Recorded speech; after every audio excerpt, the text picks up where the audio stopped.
Bonsoir à tous, merci de nous rejoindre dans Plein Cadre. Bonsoir Benoît. Bonsoir Sophie. Alors ce soir, vous nous emmenez en Palestine. Et oui, nous allons partir en Palestine pour vous présenter un projet de coopération décentralisée qui a été initié par la commune de Viroinval, une commune très active au niveau international aussi, puisqu'elle mène un projet de coopération avec le Congo pour soutenir un petit village à remettre en état tout son système d'état civil. Elle avait aussi déjà initié un premier projet de coopération avec la Palestine, à Jabalia, dans la bande de Gaza. C'était l'installation d'un cyberespace qui permettait aux jeunes de communiquer. Puis elle a décidé de relancer un nouveau projet avec cette fois la ville de Qalqilia qui est située en Cisjordanie. Alors pourquoi cette ville précisément, Qalqilia ? Eh bien, cette ville, elle est emblématique de la situation catastrophique qui est vécue par le peuple palestinien. C'est une petite ville de 50 000 habitants qui est complètement encerclée, enfermée par le mur de séparation. Il n'y a qu'une seule issue possible, contrôlée par les forces israéliennes. Et donc, c'est important d'apporter un soutien à ces gens, de les aider à sortir de leur enfermement. Alors, ce mur, il a été construit pour se protéger ? Oui, bien évidemment, c'est l'argument qui a été avancé par les Israéliens en 2000 quand ils ont commencé à ériger ce mur qui aujourd'hui fait plus de 700 kilomètres. Mais il faut dire que ce mur ne respecte pas la frontière qui a été établie après la guerre de 1967 entre les deux États, la fameuse ligne verte, puisque ce mur enclave une partie des territoires et vole même une partie des territoires palestiniens. Donc ce mur est illégal au regard du droit international. Alors pourquoi il ne respecte pas ses frontières ? Eh bien, il faut savoir qu'Israël mène aussi une politique de colonisation importante et donc ce mur permet à un certain moment d'enclaver des territoires et de protéger aussi ces colonies. Il faut savoir qu'actuellement 600 000 Israéliens vivent à l'intérieur du territoire palestinien dans des villes qui sont comme des véritables places fortes au milieu du territoire. Ils ont leur propre route pour y accéder. Donc le territoire palestinien est complètement mité, je dirais, par toutes ces enclaves. Alors c'est une situation inextricable aujourd'hui ? C'est une situation dont il est évidemment très difficile de sortir. On peut espérer que bientôt la Palestine puisse adhérer à l'Organisation des Nations Unies et ainsi activer un certain nombre de leviers pour combattre cette situation qui est parfaitement illégale au regard du droit international. Voilà, donc que peut faire cette commune pour sortir de cette impasse, de ce problème ? Des petites choses, ici à Viroinval, c'est une petite chose. On va installer un cyberespace avec le forum culturel. Ça permettra à des jeunes de parler de leur situation, de contacter d'autres jeunes, de franchir finalement effectivement ce mur. Eh bien, on découvre votre reportage. Il s'intitule « Au pied du mur ». On regarde, on en reparle juste après.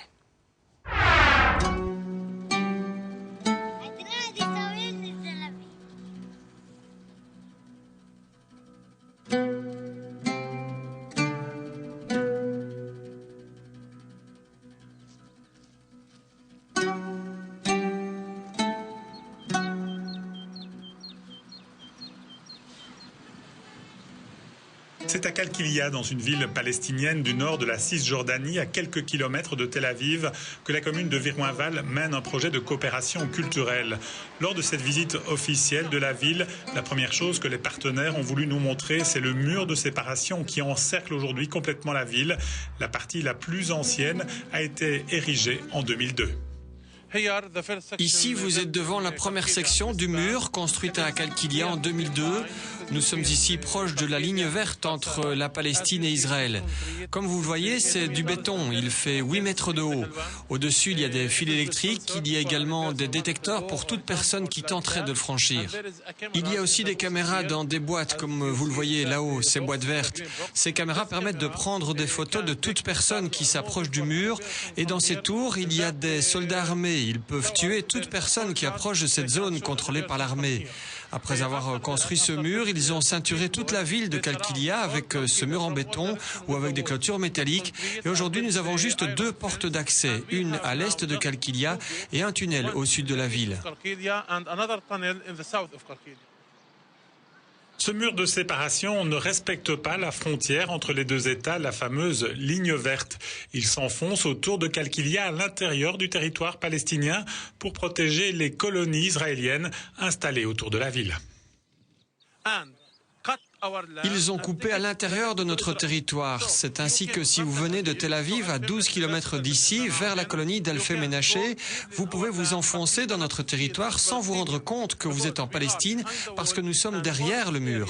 Et toute cette région a été confisquée. Si vous voyez la carte, vous voyez que cette colonie d'Alfé-Ménaché est plus grande que le territoire de Qalqilia.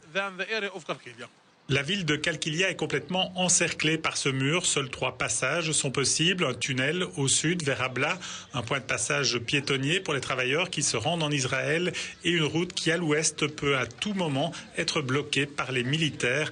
La ville est une véritable prison. Actuellement, nous avons 4 km² pour notre ville, nos maisons, nos activités, et nous sommes pratiquement 50 000. Cela fait plus de 12 500 habitants au km².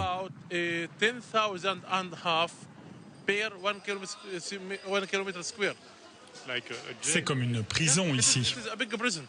Oui, Qalqilia est une grande prison. Peut-être qu'aujourd'hui, un soldat va fermer la porte à l'est de la ville et qu'un autre soldat va fermer le tunnel et ainsi nous sommes emprisonnés dans la ville.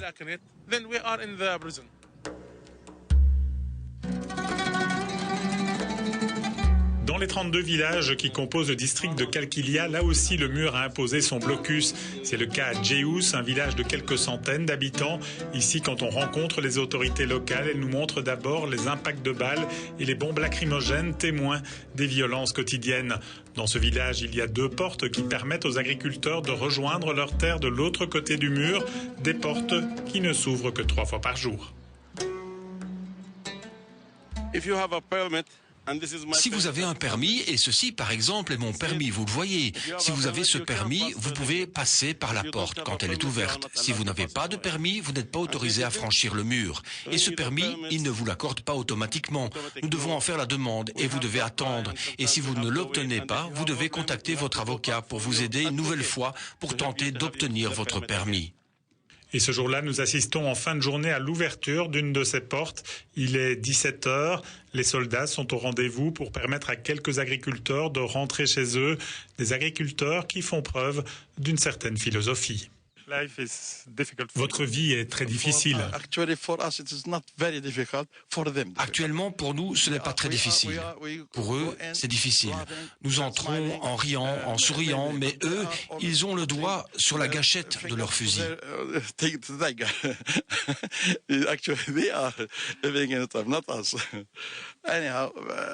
S'ils voient par hasard mon interview, peut-être ils vont me retirer mon autorisation, mais je dois dire la vérité.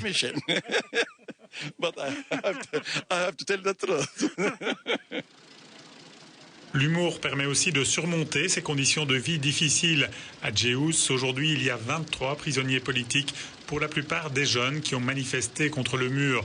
Mais ici, on veut aussi nous montrer une image de l'espoir.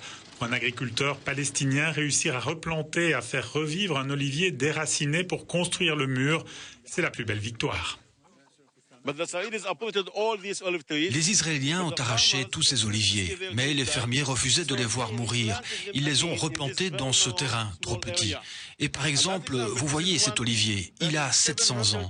Et quand j'ai dit au fermier « Pourquoi tu l'as replanté là, sur ce petit terrain ?», il m'a répondu « Mon objectif est de ne pas le voir mourir. Je veux qu'il survive. » À Abla, dans un autre village proche de Qalqilia, c'est sur le problème de l'eau que les autorités attirent notre attention. Aujourd'hui, même sur le territoire palestinien, l'utilisation des puits et la quantité d'eau pompée restent sous le contrôle de l'autorité israélienne. 90% de l'eau de la Cisjordanie est utilisée au profit d'Israël. Les Palestiniens ne disposent que des 10% restants.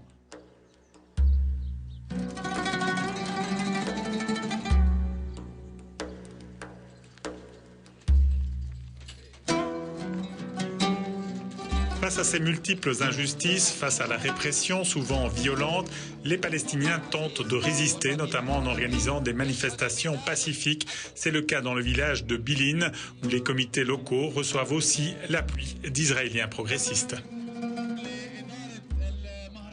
Je suis un membre du groupe des anarchistes contre le mur et je suis présent chaque semaine à Bilin tous les vendredis. C'est important pour vous d'être ici avec le peuple palestinien ? C'est important pour moi d'être ici avec le peuple palestinien. C'est important surtout pour moi d'être actif dans la lutte contre l'occupation avec le peuple et avec les comités populaires qui prennent part à une lutte pour un monde meilleur. La plupart des Israéliens ne comprennent pas ce qui se passe ici. Ils subissent un lavage de cerveau des médias qui leur explique que chaque action du peuple palestinien est du terrorisme, même s'il s'agit d'actions non violentes. La plupart des gens ne comprennent pas et ils sont contre. Mais les gens qui choisissent de venir et de découvrir la réalité de leurs yeux voient que c'est bien différent. Ils découvrent la réalité de l'occupation telle qu'elle est véritablement. Et c'est aussi le sens de la démarche de nombreux internationaux qui sont venus assister à la conférence de Bil'in et qui souhaitent apporter leur témoignage et leur appui au peuple palestinien. Je m'appelle Cindy Moores, je suis citoyenne américaine et je suis venue à la 7e conférence de Bil'in pour comprendre cette lutte populaire et je prends part à cette manifestation contre la politique d'apartheid d'Israël, la construction du mur et la politique de colonisation qui vole les territoires de la Palestine. Et votre pays, les États-Unis, a une responsabilité énorme pour ce qui se passe ici. Oui, pas seulement notre gouvernement, mais aussi nous, en tant qu'hommes et que citoyens américains, nous avons le devoir de nous informer de ce qui se passe en réalité ici, une politique d'apartheid et de ségrégation. Je suis ici pour m'informer et une fois de retour chez moi, j'expliquerai les choses et je serai plus active sur cette problématique.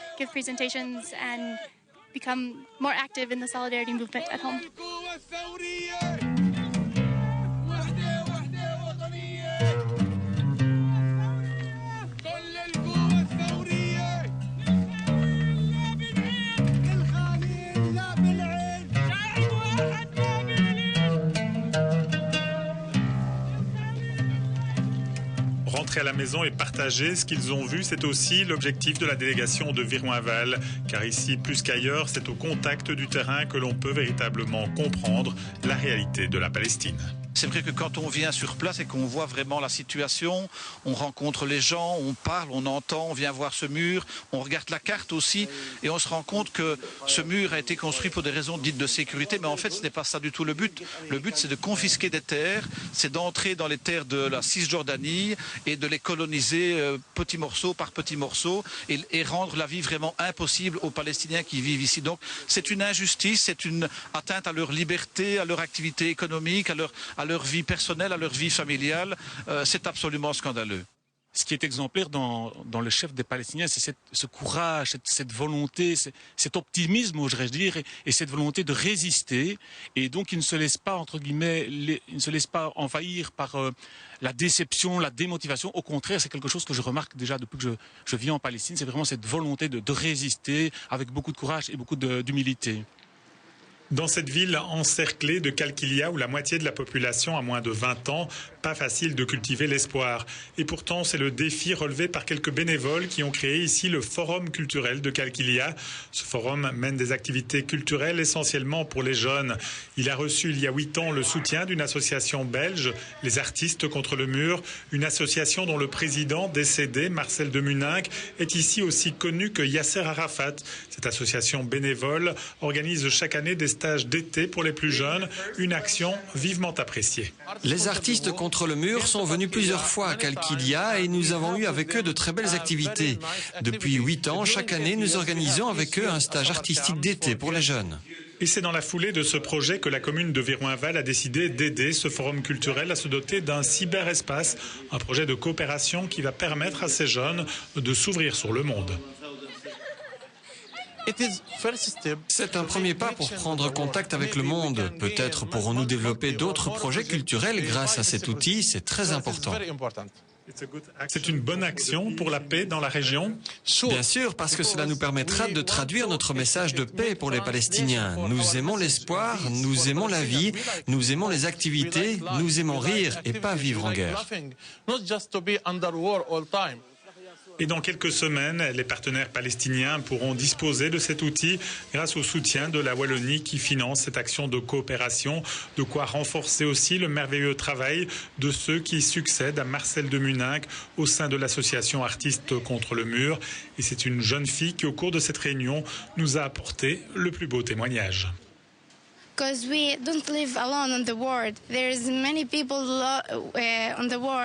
que nous ne sommes pas seuls sur cette terre, il y a beaucoup d'autres peuples et cela est très intéressant et très important de vivre avec des gens différents, de mieux les connaître et qu'ils nous connaissent mieux. Tous, nous respirons le même air, nous buvons la même eau, nous sommes l'humanité et c'est très beau et formidable de s'aimer comme une famille.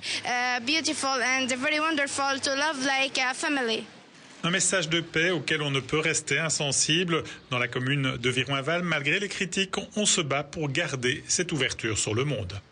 Je pense qu'une commune doit prioritairement s'occuper du besoin de ses concitoyens. C'est la mission première d'une commune. Ce n'est pas pour autant qu'on doit rester insensible à ce qui se passe ailleurs dans le monde. D'autant plus que l'État fédéral, la région wallonne ont des obligations en termes de coopération. C'est pas pour rien qu'on a d'ailleurs organisé la coopération décentralisée. Et donc je pense que les communes ont aussi un devoir de coopérer parce que ça fait partie finalement d'une politique générale de l'État belge, de venir en aide aux peuples en difficulté. La seule chose, c'est qu'à Viroinval, on veille en tout cas à ce que ça ne soit pas au détriment des deniers communaux.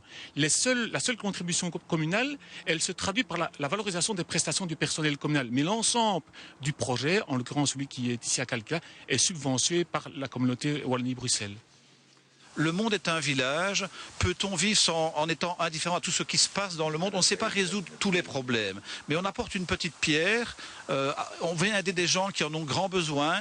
On parle de leurs difficultés. On ne peut pas vivre dans un monde d'indifférence. Et je pense qu'on doit aussi faire comprendre que la citoyenneté, il y a aussi des enjeux mondiaux. Et que les enjeux mondiaux, on les retrouve aussi chez nous. Donc il faut aider les gens à vivre là où ils sont, à vivre en liberté, à avoir un développement économique. Sinon, on se trouve confronté, nous, chez nous aussi, à d'autres difficultés. Donc je pense qu'il faut faire comprendre ça.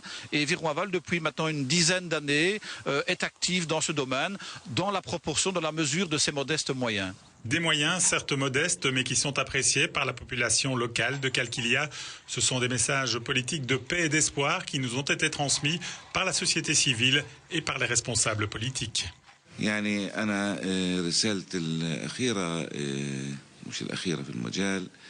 Mon message, et ce n'est pas le dernier dans ce domaine, la superbe action qui s'est déroulée ici nous a permis d'évoluer d'une connaissance générale du peuple belge à la connaissance des amis de Viroinval. Cela permet aussi aux Belges de mieux connaître Kalkilia. Grâce à cette relation de proximité, on a commencé à voir Viroinval comme un territoire jumelé avec Kalkilia.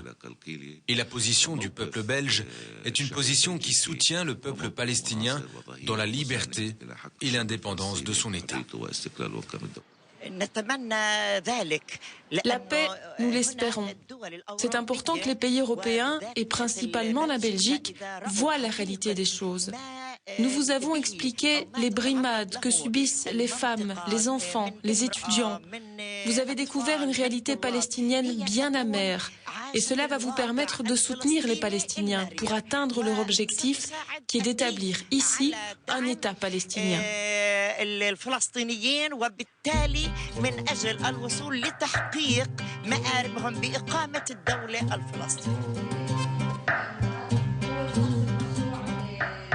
لم يبق هنا أحد لم يسمع ضجته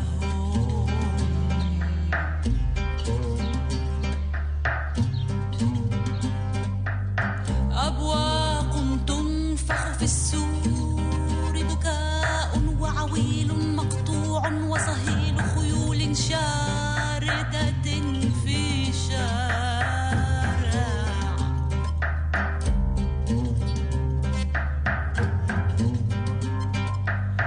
أجيال تهبط.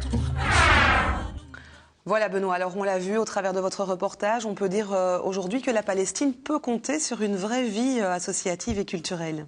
Oui, c'est assez extraordinaire parce que la Palestine a une organisation foisonnante, une vie culturelle, une vie associative très, très importante. On l'a vu avec le Forum culturel de Kalkilia. Ce sont des bénévoles qui se mobilisent pour organiser avec leurs petits moyens des activités pour les jeunes. On l'a vu aussi sur place. Il y a de nombreuses universités, des écoles. Toute la jeunesse là-bas a vraiment une soif d'apprendre et cet apprentissage, eh bien, ça lui permet d'oublier les problèmes, de sortir du mur et de découvrir aussi le monde. Comme quoi la solidarité internationale ne dépend pas finalement que des grands organismes. Eh bien non, effectivement, une petite commune peut apporter avec ses modestes moyens un soutien. Il y a aussi l'association des artistes contre le mur qui est très active à Qalqilia. On l'a vu, on a entendu parler de cette association. Ce sont des artistes belges qui tout simplement, bénévolement, pendant leurs vacances, vont passer une quinzaine de jours pour partager leur savoir-faire avec des enfants. C'est assez formidable et je tenais aussi à le soutenir. Voilà, quelques remerciements pour terminer. Oui, des remerciements notamment à l'association belgo-palestinienne qui nous a aidés dans ce voyage, qui nous a permis d'avoir des contacts très intéressants. C'est une association d'éducation permanente basée ici à Bruxelles qui mène un travail remarquable. Elle organise notamment des missions civiles. Tous ceux qui veulent découvrir la situation, eh bien, ils peuvent partir avec cette association. Elle a aussi un centre de documentation qui est remarquablement bien fait, avec notamment un dossier pédagogique qui permet en quelques pages de comprendre toute cette problématique qui est, il faut le dire, extrêmement complexe. Voilà, merci pour ces infos complémentaires. Merci aussi à vous de nous avoir suivis. Passez une excellente soirée, à bientôt.